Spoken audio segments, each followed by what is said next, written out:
قنیطره، مثلث آتش.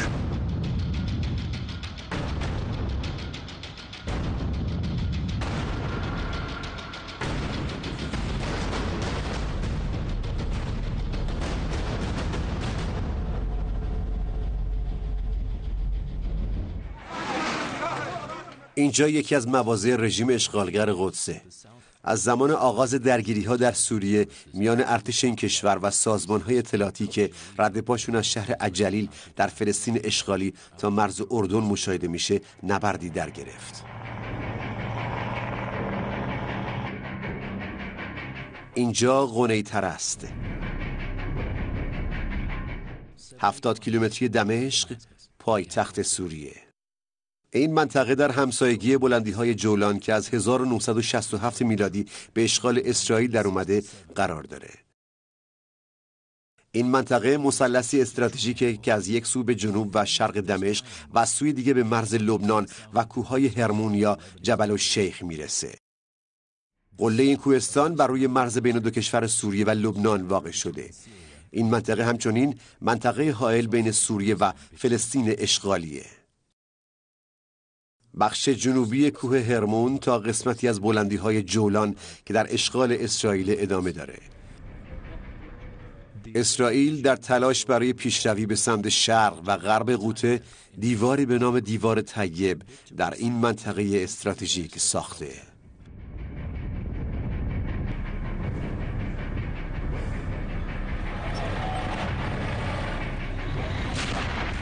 اما هدف اصلی از ساخت اون تهاجم به جنوب لبنان و حزب الله.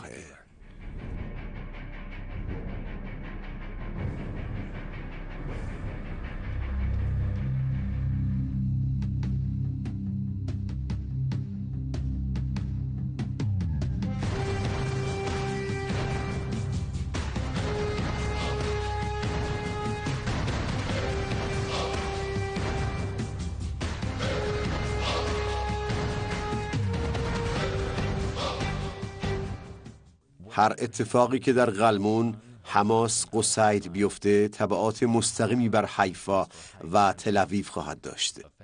به همین دلیل اسرائیل بران شد تا با نیروهای درگیر در سوریه هم پیمان بشه. علیرغم تلاش مسئولان اسرائیلی برای بی‌طرف جلوه کردن از همون ابتدا نیز مشخص بود که قصد رژیم اشغالگر قدس داشتن دستی بر آتش جنگ سوریه است. واکنش‌های اسرائیل در مقاطع مختلف کاملا متفاوت بود، از سکوت مطلق گرفته تا افشاگری‌هایی با اهداف مشخص که تمام اینها از ارتباط تنگاتنگ اسرائیل با گروه‌های مسلحی درگیر در سوریه پرده برمی‌داره. بازپسگیری شهر قصیر و روستاهای اطراف اون چون آب سردی بود بر پیکر اسرائیل و گروه تروریستی جبهت النصرته. این اتفاق معادله جنگ سوریه رو تغییر داد. تل‌آویو از طریق کمک رساندن به گروه‌های تروریستی سعی در نفوذ به داخل مرزهای لبنان و ایجاد اختلال در فعالیت‌های حزب الله داشت. اینجا و در این نقطه جنگ به صورت رسمی آغاز شد.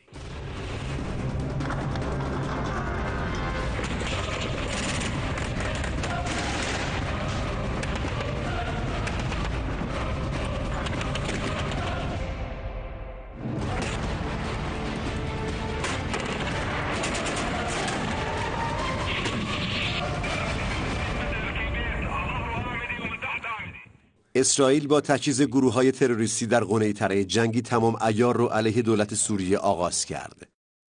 اونها با کمک نیروهایی که از مرز لبنان به خاک سوریه وارد می‌شدند، به روستاهای اطراف قصیر وارد شدند. حملاتی به شهر مجدلیه و سد کدنا انجام شد. خرابی این سد یکی از اهداف رژیم صهیونیستی بود تا سطح آب رود یرموک رو بالاتر ببرند. با توجه به اینکه رسیدن رژیم اشغالگر قدس به اهدافش در منطقه چندان محتمل نبود، نیروهای اسرائیلی جاده‌های منتهی به بلندی‌های جولان در سوریه را پاکسازی کردند تا گروه‌های تروریستی به گذرگاه قنیطره یورش ببرند، اما تلاششان به شکست منجر شد. ما الان تو گذرگاه قنیطره هستیم. این آخرین نقطه‌ایه که نیروهای ارتش سوریه در اونجا مستقر شدن. گروه‌های مسلح مدعی شدن که این گذرگاهو به تصرف خودشون درآوردن. ولی همونطور که می‌بینین ارتش سوریه هنوز این نقطه استراتژیکو در اختیار داره. اون قسمت در اشغال نیروهای اسرائیل. پرسنل و سازمان ملل متحد و صلیب سرخ هم تو منطقه مستقر هستن. این منطقه مدت هاست که مینگذاری شده. گروه‌های مسلح سعی کردن به این منطقه نفوذ کنن، اما ارتش سوریه در مقابلشون ایستاد و اونا رو به مناطق تحت اشغال اسرائیلی برگردون. فکر کنم گفتنش لازم نباشه، ولی همونطور که میشد حدس زد، نیروهای اسرائیلی در عقب نشینی تروریستا بهشون کمک کردن. اون تپه اسمش تپه سرخه، یه دونه دیگه هم اون کنار هست. اسمش تپه سیاهه. آره اونجاست، ببینید. این منطقه که با سیم خاردار جدا شده بخش سوری بلندی‌های جولان رو دور میزنه. به همین دلیل این منطقه به پناهگاه امنی برای گروه‌های تروریستی تبدیل شده. هدف اسرائیل از ساخت چنین گذرگاهی نیز محافظت از تروریست‌هایی است که بین بریچه و برعجم رفت آمد می‌کنند.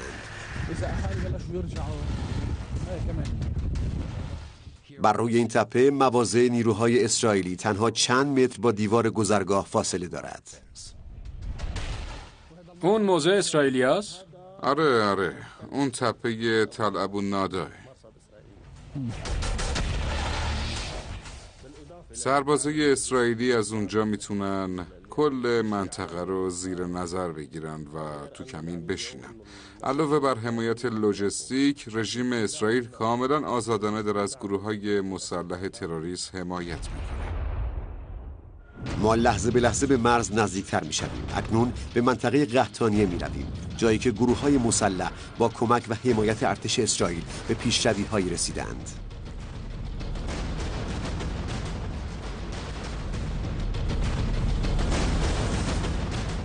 اون یه تانک اسرائیلیه. فیلم بگیر. اگه زوم کنید میتونید تصویر اون تانک اسرائیلی رو بگیرید. اونجاست. درست اون بالا. اونجا سمت راست. یه سوراخ تو سیم خاردار ایجاد شده. آره الان دارم زوم میکنم. درست سمت راسته. یه تانکه که اونجا مستقر شده. یه سوراخ هم سمت راست وجود داره.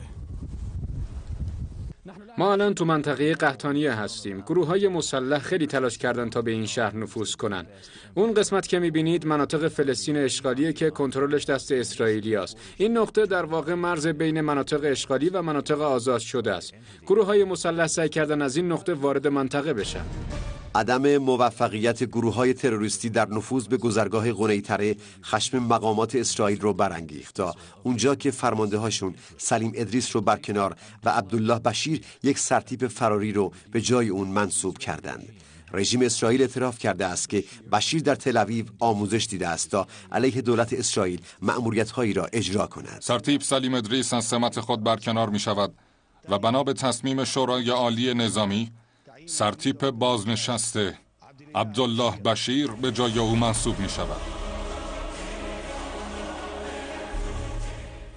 البشیر در اسرائیل مورد درمان قرار گرفته بود. در آن زمان او فرمانده گروه‌های مسلح فعال در جنوب سوریه بود. اما پس از آنکه شورای عالی نظامی گروه مسلح موسوم به ارتش آزاد سوریه سلیم ادریس را از فرماندهی خلع کرد، البشیر به عنوان جانشین او برگزیده شد. ارتش اسرائیل نتوانست انتقال تروریست‌های مجروح به بیمارستان‌های اسرائیلی را مخفی نگه دارد. گروه‌های امداد در نزدیکی روستایی که گروه‌های مسلح در آنها مشغول جنگیدن بودند مستقر می‌شوند.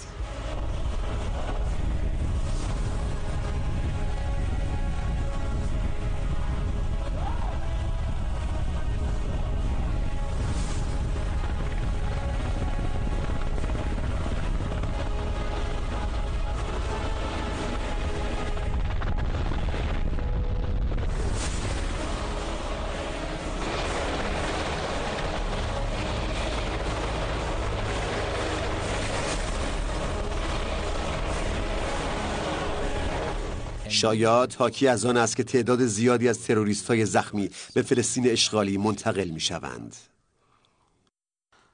پارسال تعداد زیادی از تروریست‌های زخمی به فلسطین اشغالی فرستاده شدند. منم مجروح شدم و رفتم اسرائیل.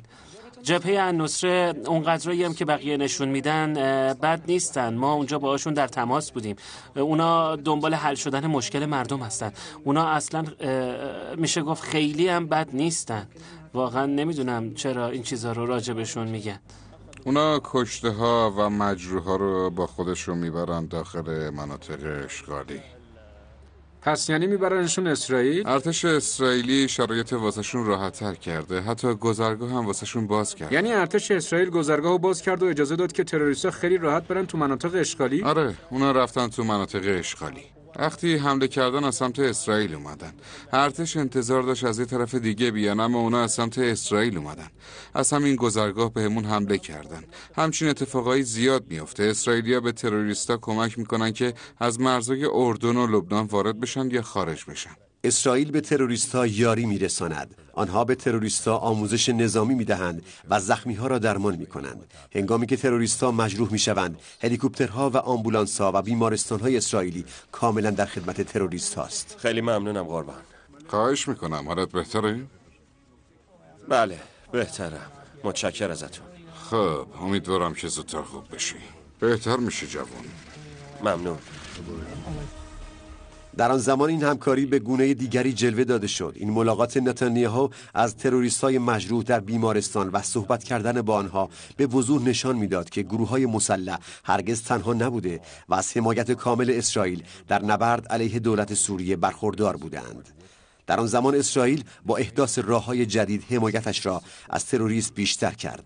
مهندسان اسرائیلی پیوسته مسیرهای جدیدی می‌ساختند تا تروریست‌ها بتوانند در امنیت کامل وارد سرزمین‌های اشغالی شوند. گروه‌های مسلح اکنون قادر بودند تا با استفاده از این مسیرها تعداد زیادی نیرو را برای آموزش و تجهیز به سرزمین‌های اشغالی بفرستند. از این قسمت وارد شدن. ما هممون اینجا بودیم. اولین نفر همینجا کشته شد. بعد یه گروه مسلح دیگه از اون طرف اومدن. حمله کردن بهمون. یعنی از دو طرف حمله کردن؟ آره، از دو طرف بهمون حمله کردن.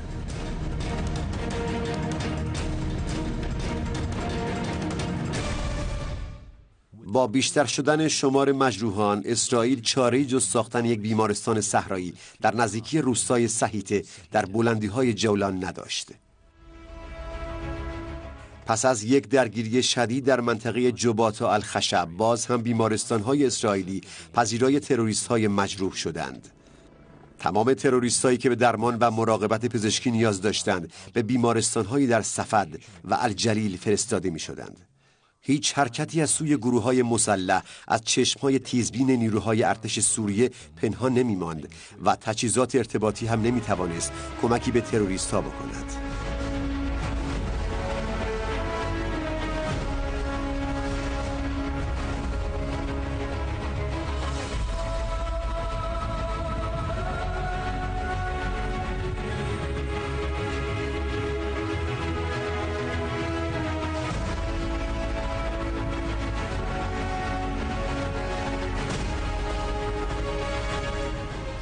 تجهیزاتی که نیروهای اسرائیلی در اختیار گروه‌های مسلح قرار دادند، نقش مهمی در درگیری‌های قنیطره و روستاهای اطراف آن ایفا کرد. گروه‌های مسلح همچنین در هنگام عبور از گذرگاه از پوشش گلوله‌های اسرائیلی هم بهره می‌بردند. با حمایت‌های ارتش اسرائیل، گروه‌های مسلح موفق به پیشروی و برافراشتن پرچم گروه جبهه النصره شدند. تروریست‌ها از آنجا به شهر ویران و سپس به الحمیدیه، الحریه و سمدانیه پیشروی کردند. هدف آنها گرفتن تپه‌های استراتژیک منطقه بود. اما در نهایت این نیروهای ارتش سوریه بودند که کنترل تمام تپه‌ها را به دست داشتند. از پشت اون کاجا. از اونجا؟ آره، از غرب اون بیشهزار که از پایین جاده و گذرگاه هم معلومه. اونجا. یعنی وارد سرزمین‌های فلسطین اشغالی شدن و بعد از اونجا برگشتن، آره؟ آره، از همون گذرگاه عبور کردن. اون آنتن واسه تجهیزات جاسوسیه؟ آره، اسرائیلی‌ها از اونجا استراق سم میکنن. میتونن از تمام این تپه‌ها جاسوسی کنن. اینجا واسه فرود هواپیماهاست؟ آره، هواپیماها اینجا فرود میان. علامت مخصوص فرود هواپیما هم اونجاست. اسم این منطقه صدرالعروسه. ارتش سوریه عملیاتی رو در غرب و شمال غربی درعا انجام داد. هدف این مأموریت قطع حمایت اسرائیلی‌ها و پایان دادن به کنترل تروریست‌ها بر استان‌های درعا و قنیطره در بلندی‌های جولان بود. اسرائیل نیز از سوی دیگر حمایتش از جبهه النصر در جنوب سوریه را بیشتر کرد. علاوه بر آن تجهیزات نظامی بیشتری به بلندی‌های جولان فرستاده شد. این منطقه در امتداد یرموک در جنوب و مجد الشمس در شمال است. اسرائیل تمام بلندی‌های جولان را منطقه نظامی اعلام کرد و مأموریت‌های اطلاعاتی بیشتری را به اجرا گذاشت. تعداد زیادی از نیروهای گروه‌های مسلح نیز از قلمون و زبدانی عقب نشینی کردند و به نیروهای جبهه النصر پیوستند. تروریست‌ها همچنین بعد از سقوط ملیها و شهرهای اطرافش از شرق غوطه نیز عقب نشینی کردند. این همان دیوار الطیب است که اسرائیل امید بسیاری به آن بسته بود.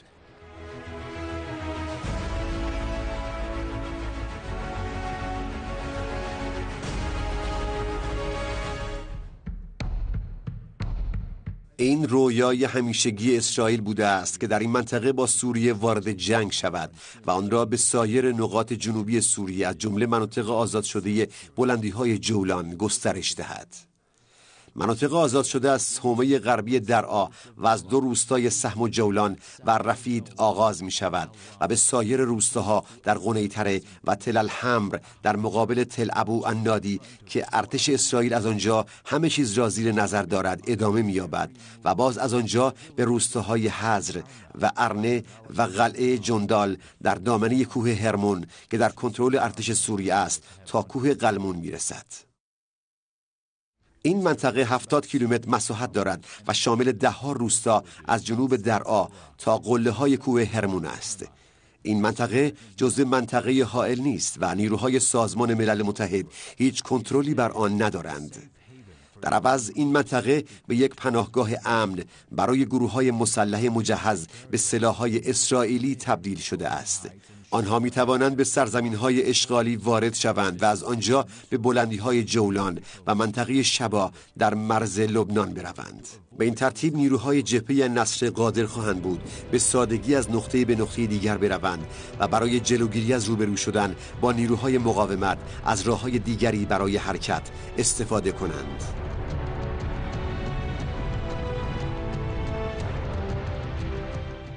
این شرایط باعث شد که نیروهای مقاومت لبنان در روز 7 اکتبر 2014 برابر با 15 مهر ماه سال 1393 شمسی مأموریتی را در این منطقه آغاز کنند.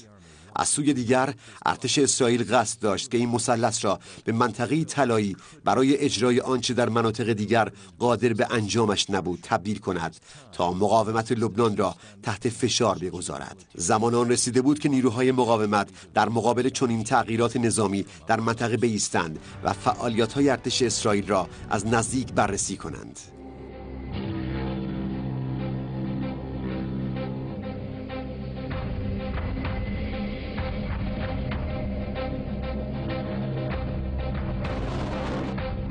با آغاز فعالیت‌های اطلاعاتی مقاومت لبنان در منطقه، اسرائیل متوجه شد که احتمال به وقوع پیوستن رویاهایش بسیار ضعیف است. به همین دلیل در یک تلاش مذبوحانه به دشت الامل در شمال شرقی روستای اوانی حمله کرد تا تعدادی از نیروهای حزب الله را که برای مأموریت اطلاعاتی در آنجا بودند مورد هدف قرار دهد.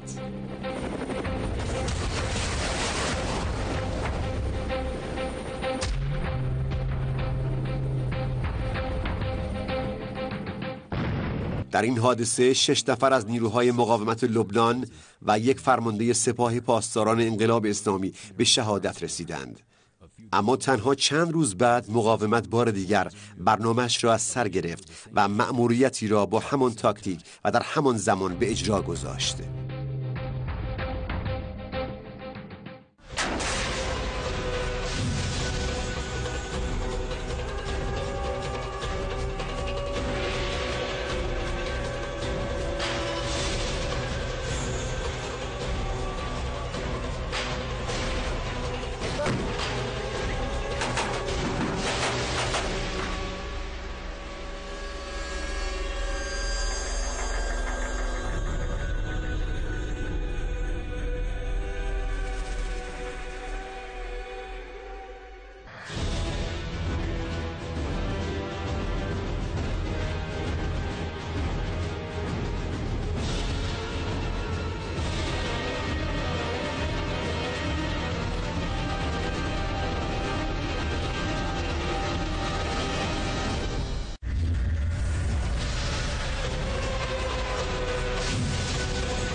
بدین ترتیب برای آغاز عصر جدیدی که در آن مرزها بعد از آغشته شدن به خون نیروهای ایرانی و مقاومت لبنان بی‌ارزش می‌شوند، جنگی آغاز و واقعیت به مثلثی آتشین تبدیل می‌شود.